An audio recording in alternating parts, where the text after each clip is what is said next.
दोस्तों, स्वागत है आपका इस लाइफ चेंजिंग कहानी में। मैं लेकर आया हूँ आपके लिए एक ज़बरदस्त प्रेरणादायक कहानी। कहते हैं कि जो मुस्कुरा रहा है उसे दर्द ने पाला होगा, जो मुस्कुरा रहा है उसे दर्द ने पाला होगा, जो चल रहा है उसके पाँव में छाला होगा, और बिना संघर्ष के इंसान चमक नहीं सकता, जो जलेगा उसी दिए में तो उजाला होगा।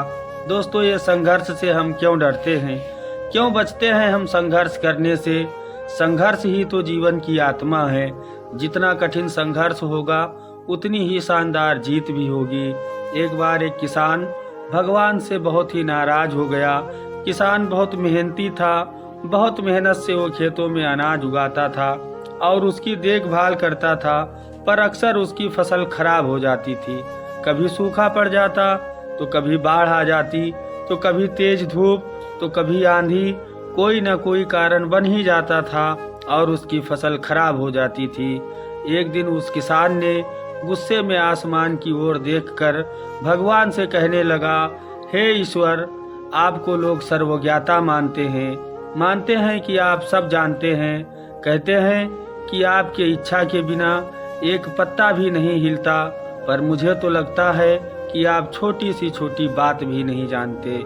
आपको तो ये भी नहीं पता है कि खेती बाड़ी कैसे करते हैं। अगर आप जानते होते तो हर समय ये जो बाढ़, आंधी और तूफान आते हैं वो कभी नहीं आते। आप नहीं जानते कि कितना नुकसान उठाना पड़ता है हम किसानों को। यदि आप मेरे हाथ में ये शक्ति दे दें कि जैसा मैं चाहूँ वैसा मौसम कर दूँ, फिर आप देखना कि मैं अनाज के भंडार लगा दूंगा। भगवान उस किसान के तीखे वाक्य सुनकर मुस्कुरा रहे थे और वो किसान के सामने प्रकट होकर बोले कि मैं आज से तुझे ये शक्ति देता हूँ कि तुम अपने खेतों पर तुम्हारी जैसी इच्छा हो तुम वैसा मौसम कर सकते हो। मैं बिल्कुल भी दखल नहीं दूंगा, तुम्हारी इच्छा से सब कुछ होगा। किसान बहुत खुश हो गया और किसान ने इस बार गेहूं की फसल अपने खेतों में बोई। जब उसे लगा कि खेतों को धूप चाहिए तो खेतों को धूप मिला, जब उसे लगा कि पानी बरसना चाहिए तभी पानी बरसा। आंधी, तूफान, बाढ़ कुछ भी उसने अपने खेतों पर आने नहीं दिया। किसान के खेत में इस वर्ष ऐसी फसल हुई जैसे कभी नहीं हुई थी। किसान अपनी हरी भरी लहलहाती फसल को देखकर मन ही मन बहुत खुश हो गया और सोचने लगा कि अब सबूत के साथ दिखाऊंगा भगवान को कि इसे कहते हैं शक्ति का सही उपयोग। मेरी सफलता को देखकर उन्हें अपने नियम को जरूर बदलने पड़ेंगे। दोस्तों, कुछ दिन गुजरे और फसल कटने को तैयार हो गई। किसान बहुत ही उत्सुकता के साथ फसल को काटने लगा, पर जैसे ही उसकी नज़र गेहूं की बालियों पर गई तो उसने अपना सर पकड़ लिया और रोने चिल्लाने लगा, क्योंकि गेहूं की एक भी बाली के अंदर गेहूं का एक भी दाना नहीं था। सारी बालियां अंदर से खाली थीं। किसान बहुत दुखी हो गया और उसने भगवान को रोते हुए फिर से पुकारा, हे प्रभु, तुमने ये मेरे साथ क्या किया? तुमने क्या मुझे कोई सजा दी है? तो भगवान बोले कि पुत्र, ये तो होना ही था, क्योंकि तुमने अपने पौधों को संघर्ष करने का मौका ही कहाँ दिया है। ना तो तुमने उन्हें आंधियों से जूझने दिया, ना तेज बारिश को सहने दिया और ना ही धूप में तपने दिया।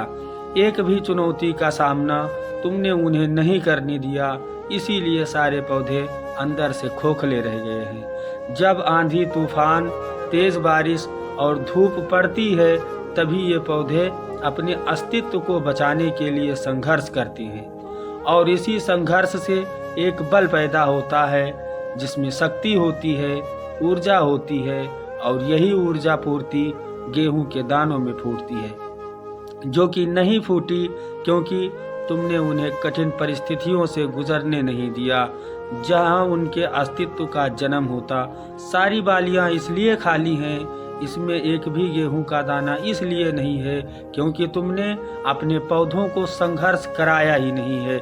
याद रखिए, स्वर में स्वर्णीय आभास तभी आती है जब वो आग में तपने, गलने और हथौड़े से पीटने जैसे संघर्षों से गुजरता है। कोयले का टुकड़ा हीरा तभी बनता है जब वह उच्च ताप और उच्च दाब की मुश्किल परिस्थितियों से गुजरता है।